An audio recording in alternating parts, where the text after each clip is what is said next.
All right. So, a lot of people really enjoyed the PvE tier list. So I figured I would go over a PvP tier list. Now, it is important to recognize that this tier list is not a representation of guild battles. This is specifically for Colosseum 1v1s, 3v3s, and how well a class does in specifically PvP situations, not in guild battle situations. So just to make the separation, because guild battles are a team effort in PvP, this is more of a individual effort in a lot of cases. So we're going to start with Lancers. Lancers are a fantastic PvP class. They have one of the best abilities in the entire game and has been since it came out. Lions is fantastic. They also have some of the fastest moves in the entire game. And that is super important because when it comes to PvP, one of the things to consider is how quickly can you kill your enemies. And when you throw a monster and the monster gives you penetration and diffusion, so penetration means that now you can kill the enemies regardless of what move you use, and diffusion is the ability that turns a single hitting move, like Lance Flash will only hit one enemy. Now I can hit all the enemies on the enemy team.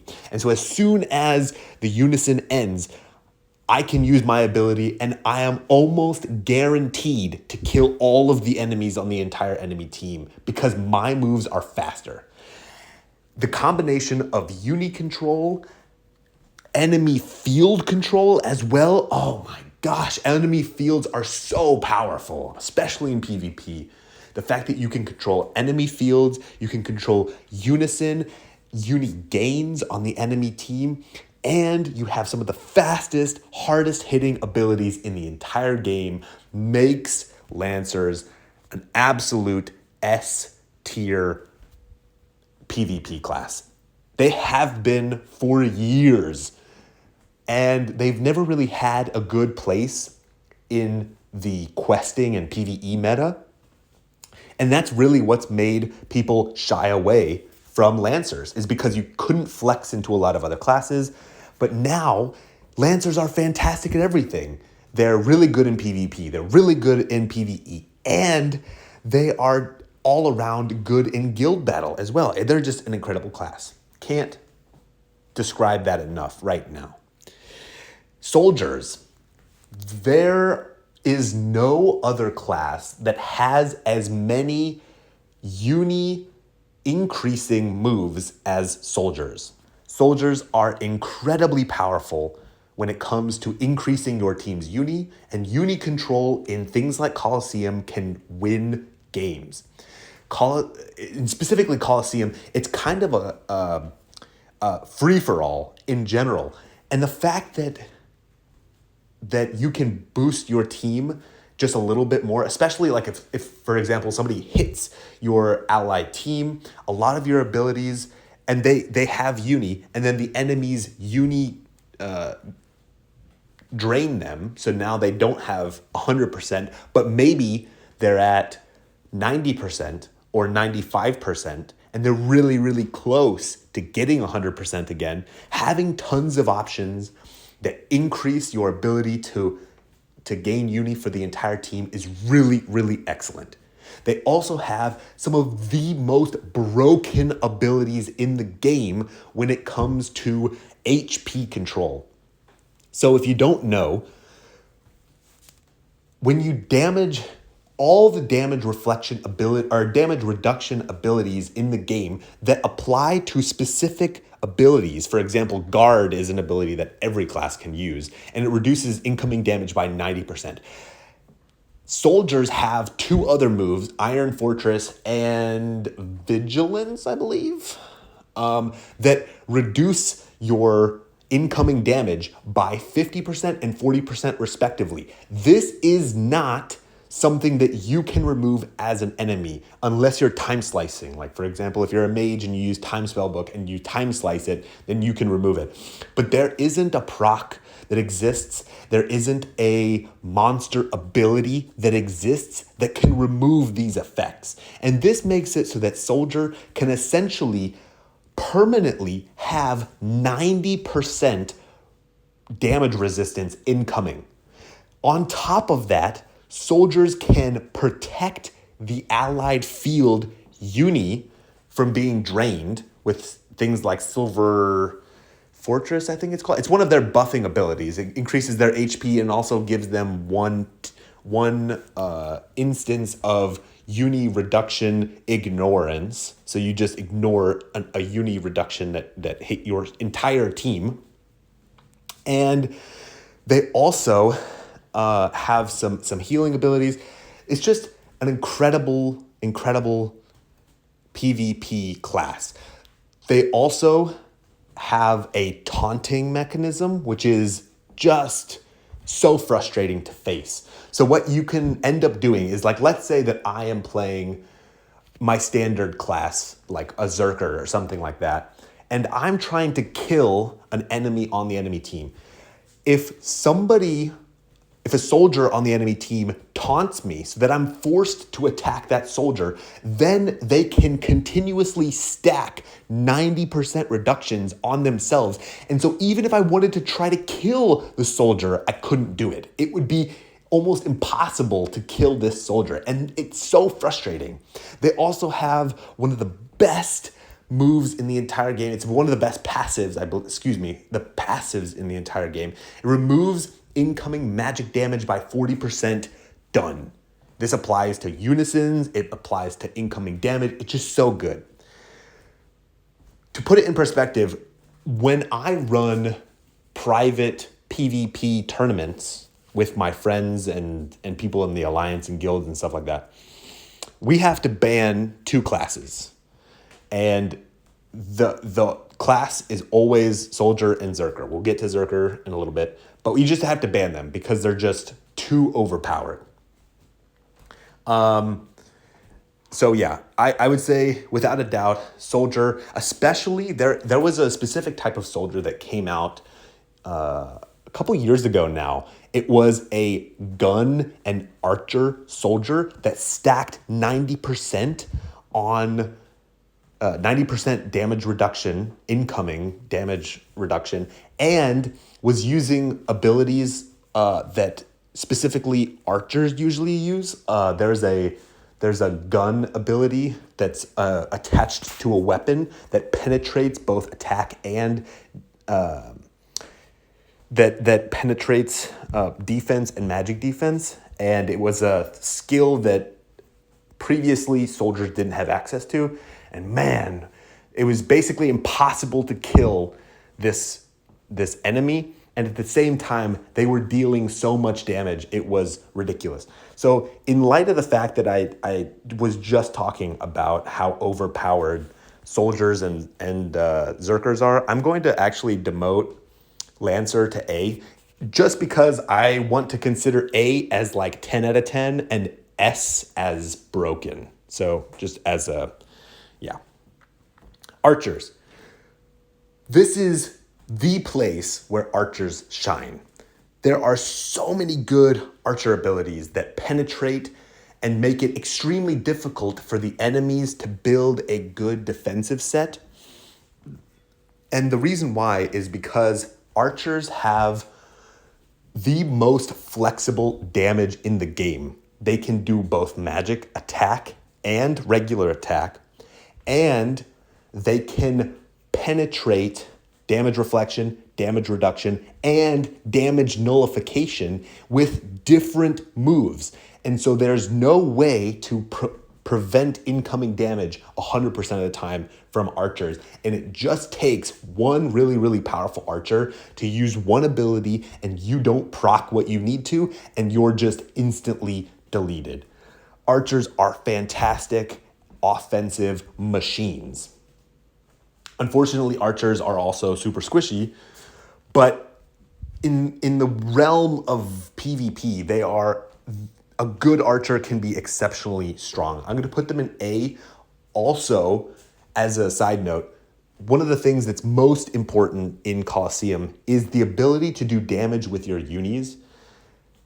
Unfortunately, single stat classes like Lancer and Soldier and Mage and Cleric, where you're only getting attack stats or magic attack stats, these classes fail to kill with lots of monsters. Because if you are a physical Lancer and you are using a magic damage monster for Unison, you're not going to do as much damage. So there is a disadvantage to this type of interaction that archers do not suffer from, because they are always in prime position to do maximum attack, maximum magic attack damage.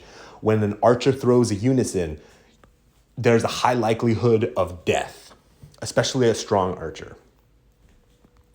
All right, now it comes to mages. We talked about mages previously in PvE, and they were horrible. They are no different in PvP. I have to like pay in order to change the lines now. Just assume D is a failing grade. It's F. So they're the bottom of the barrel, absolute trash. Would never, ever, ever pick. Ever. And the reason why, I suppose I should defend myself. That'd be smart, right? So mages were a top tier class and can still kind of pull off some shenanigans here and there. The problem is there was a new ability that came out that was a defensive ability, and it was the Eternity procs. And these Eternity procs, they reduce damage reduction and damage reflection. But, mages, they have things like Starburst and Miserable Disaster, where they ignore the damage reflection and damage reduction. You have to null proc them. You have to magic defense null proc them in order to survive.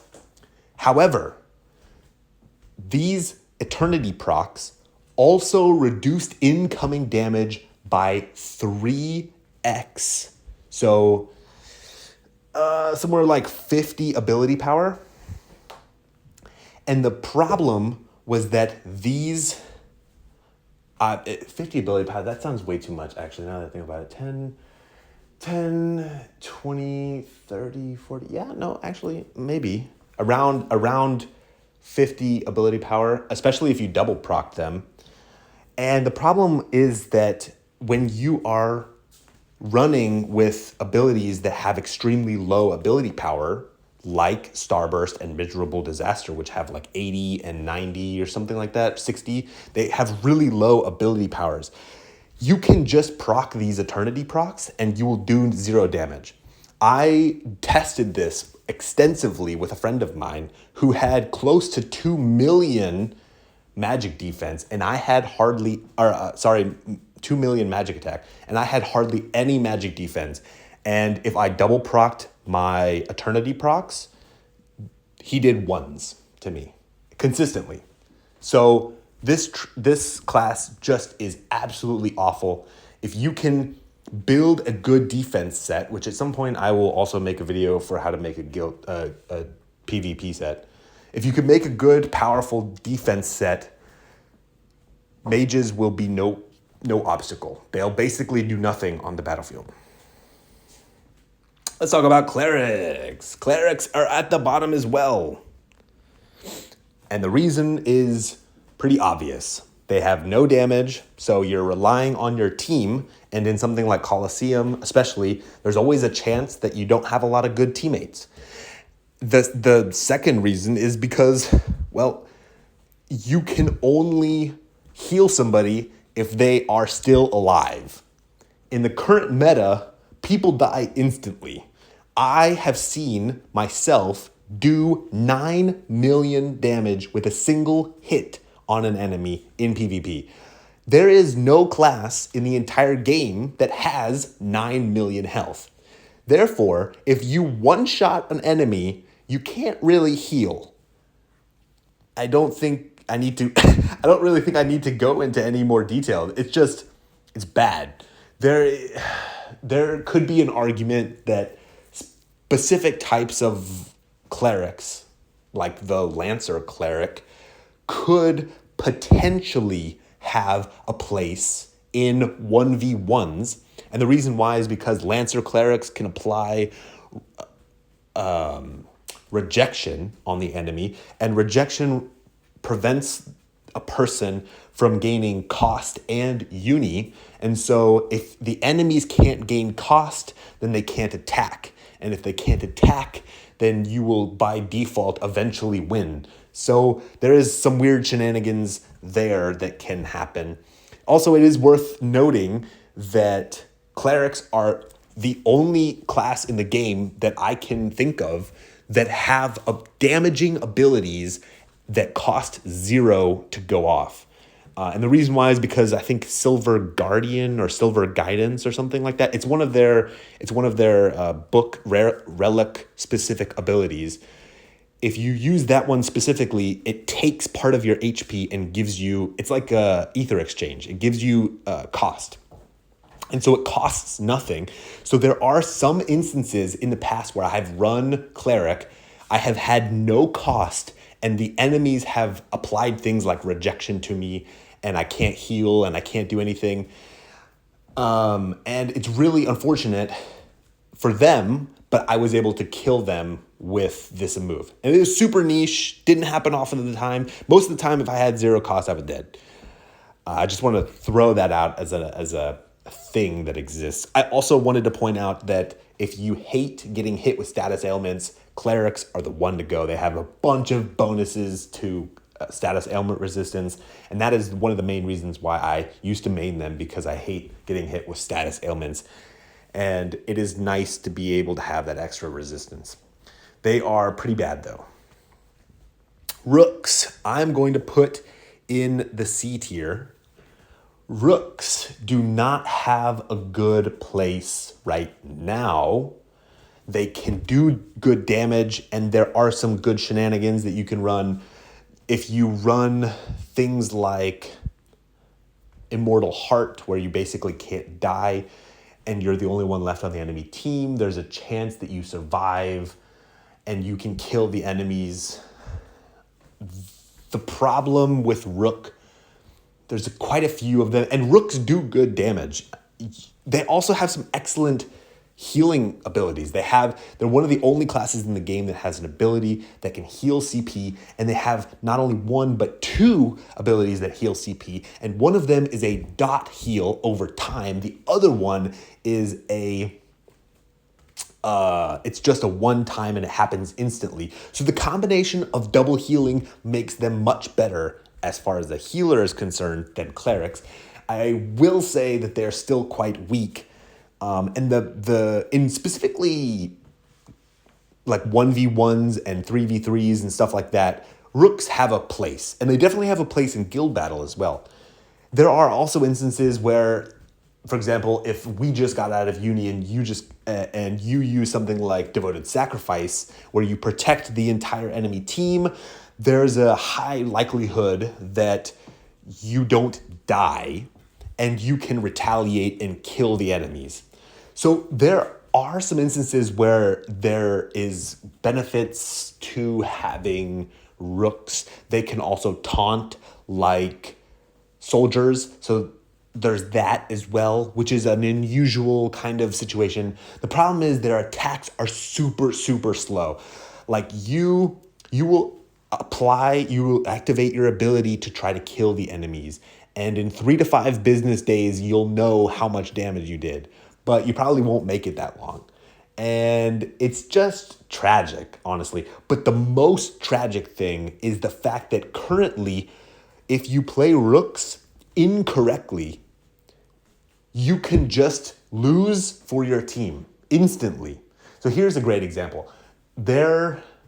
If you use Devoted Sacrifice in Colosseum and the enemies know that this is the case, which a lot of people don't, which is why I'm mentioning it, if you deal damage in Colosseum, you get points. There is an infinite amount of damage that you can do to an enemy when they have devoted sacrifice. And there are not a lot of people that play Colosseum sometimes, and so you can get CPUs on your team. Now, this, if you think about this combination, it's not a good one.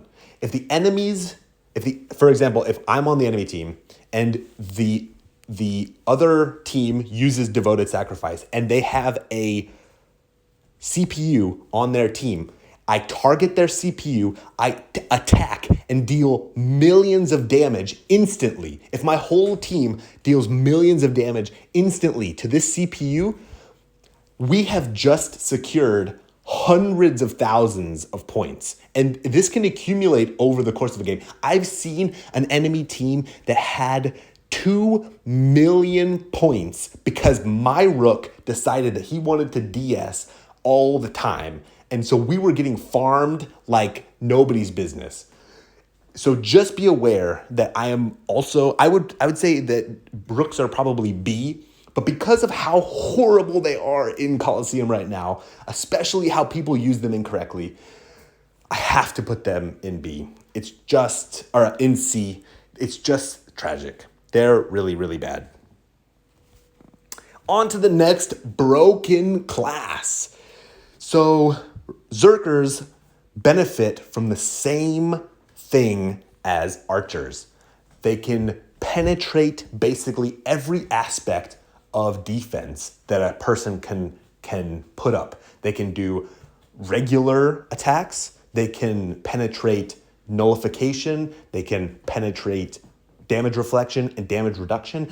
And you can flex. There's a lot of flexibility in damage that you can do. And damage types that you can do. You can do attack, magic attack, and a combination of both. And all of the Berserkers are viable. We were talking earlier about how mages were one of the worst classes in the game because they had the lowest ability power, and it is extremely unfortunate because you can apply these new eternity procs to mages and they'll do no damage. Berserkers have the exact opposite problem. Berserkers are so overpowered because they have a huge amount of ability power that they unlock in their rings. And so you're getting close to like 120 additional ability power for all of your abilities because of this additional ability power in your rings. I don't know the exact amount, but it's massive and it's unavoidable too. If you have high attack stats or high magic attack stats or high of both magic attack and attack stats, and you are playing Berserker, people are about to explode. I do not have a huge amount of attack stats. I think now I do, but I used to have like 1.6 million attack. Now I can probably get like 1.9 million attack. But even when I was at 1.6 million attack, I could just pick an enemy on the enemy team and I would just flip a dice. If I could just Mockingblade them. And if this guy didn't proc perfectly, he was dead. He would have to proc perfectly in order to survive. And even when you proc good procs, like Eternity procs, there's a 75% chance you're still dead, especially if the enemy is a good Berserker. You need high damage, high stats, great procs, and this class is broken beyond belief. There is no comparison. They also have one of the highest CPs in the game. I believe they have like 7 million CP, which is millions above the next highest person, the next highest class, which I believe is Soldier as well, which is what makes them broken. I don't remember. Cleric might be high too. TH might be high, but they don't really matter. But I know for a fact Berserker's CP is just retarded. It makes you angry that they're this good in PvP. If anyone says that they want to if they want to 1v1 you and then they pick Berserker or Soldier, just be aware that they are going to win. I don't think I really need to say anything else about Berserkers. You don't really have to be careful. So Berserker's abilities here. Let me backtrack my thought process for a second. Berserker abilities have a bunch of demerits. There's a bunch of stat demerits and other things that they can apply to yourself. You can remove your own Unison, or you can remove your own cost or slow down your Unison gains. You know, there's a bunch of like weird things that you can apply to yourself. Maybe even psychological contamination. There's bleeding and other things. They just hurt themselves. They're constantly, they're like the emo kid. They can't help it. And it's one of those things that when Berserkers, when you see it on paper, you're like, oh, okay, you know, the Berserker is going to potentially kill you, but you have a good chance and they're also going to hurt themselves in the process. So it's not going to be that bad. Overall, it'll be decent. But the reality is that it doesn't really matter how much of a demerit that you apply to yourself if there's no enemies to fight. If you just kill all the enemies, who cares what type of demerits you have? That's irrelevant at that point. And that's basically where Berserkers fall. It's irrelevant how many demerits they apply to themselves, because they just kill the enemy team so easily. And there's basically nothing that you can do. There's a few things like guard or protection status on other allies. It's basically impossible. If two Berserkers target you, you're just dead. There's nothing. Even through guard, you can die easily. Treasure Hunters. We're going to put Treasure Hunters in B tier. And I'm going to walk you through my thought process. Treasure Hunters can carry in Coliseum and in 1v1s and 2v2s, 3v3s, stuff like that. However, they can only do that if they can benefit from the fact they get Unison quickly. If they can't, then they do nothing. And so what ends up happening is soldiers and Berserkers on the enemy team will just kill the Treasure Hunter first. So although Treasure Hunter is an amazing class and is potentially incredibly broken when it comes to Coliseum, you can't uni if you're dead. So that's basically where Treasure Hunters are. And they don't have much to defend themselves. They do have some good healing and cleansing abilities that they have now. And they still have excellent Unison gains. I have definitely lost my fair share of Coliseum matches to a crazy Treasure Hunter that keeps spamming monsters, and it is infuriating. But you need good monsters, and you absolutely need to be aware that when you play Treasure Hunter, you're the first person to die on your team. If you're not, then the enemies don't know what they're doing. I don't think that there's really anything else to say about them. Their entire shtick is that they gain uni fast. So, yeah, I mean, they're really good at gaining uni fast. Ninjas. Ninjas, I'm going to have to put as C tier. Although, technically, ninjas have the ability to be incredibly good. They have the same abilities that Archer and Berserker have, where you can penetrate every aspect of the game and you can optimize yourself so that you can always deal good damage. Although that is technically the case, the problem is that in reality, ninjas have one of the lowest base HPs and base CPs in the entire game. They also have some incredibly slow abilities, and although they do have good moves, like, for example,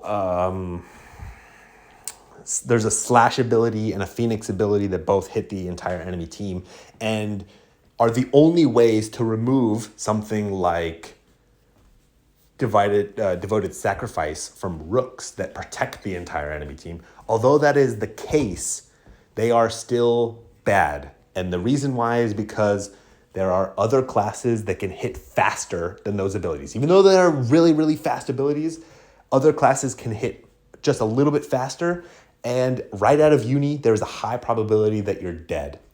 Now, in the off chance that you're not dead, that's good, and you have a chance to retaliate. But ninjas have such horrible unison survivability. They have a lot of their abilities are exceptionally slow. They don't have hardly any good defensive abilities. And a lot of their penetration abilities actually come from their first ring and their old abilities. They have low ability powers. They have low activation chances, like 70% chance to hit, which means that you have to attack proc, and you have to attack proc specifically into an ability success increasing proc. You know, there's too many things on the table that make them suboptimal. And because of that, they fall to the wayside. They are excellent in things like guild battle. But if the enemies don't even have a rook, then there's no point in playing this. I would much rather play a Berserker or an archer and guarantee do high damage and kill people, pop them like balloons. But ninjas fall short. And I know this as a ninja main. I was quite disappointed. I thought ninjas were the PvP class. I tried them a bunch of different ways. They have a series of problems. I think the biggest problem that they have is they have slow abilities that aren't AoE abilities, and they have low ability power. And the problem with low ability power is not necessarily the ability power, it is, but it's also a stats-based problem, because the best ninja is an magic attack ninja. And the problem is that if you have low ability power and low stats because you're split between attack and magic attack, you end up having low damage.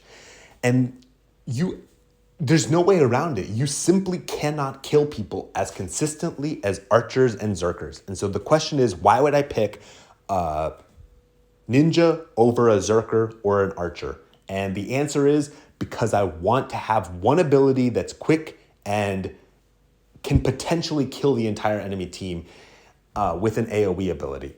That's it. That's the only reason that you would pick ninja, because everything else is bad. Their survivability, their HP, it's just so easy to kill ninjas. All right, last but not least, Morphers. So Morphers are incredibly powerful. They're broken when it comes to PvE. So how do they fare in PvP? They are dog shit. Sorry. they're just so bad. There's no way around it. All of their abilities, if you thought Rook's abilities were slow, these guys are just as bad. They have no redeeming qualities either. It's not like they can kill the entire enemy team with a single ability. It's not like, I mean, technically you could with something like Shining Bomber, but why would you, it's such a slow ability. I don't know if it'd even be worth it to bring something like that. And another thing is that you have to morph every single round. And yes, they did change it so now you have protections while you're morphing. Before, you would hit morph and the entire enemy team would target you because you can't uni during this animation, you can't uni. So everyone on the enemy team would just target you and you die. Now, people are a little bit hesitant to target you. But if you just ignore the Morpher, it's almost like they don't exist. It's like the quiet kid in the corner of the class that never speaks, never raises their hand, and in a couple years, you don't even remember what their face looks like. That's what Morphers are on the enemy team. You literally just pretend like they don't exist, and by the end of the round, it's like, oh, they're all dead. That was easy.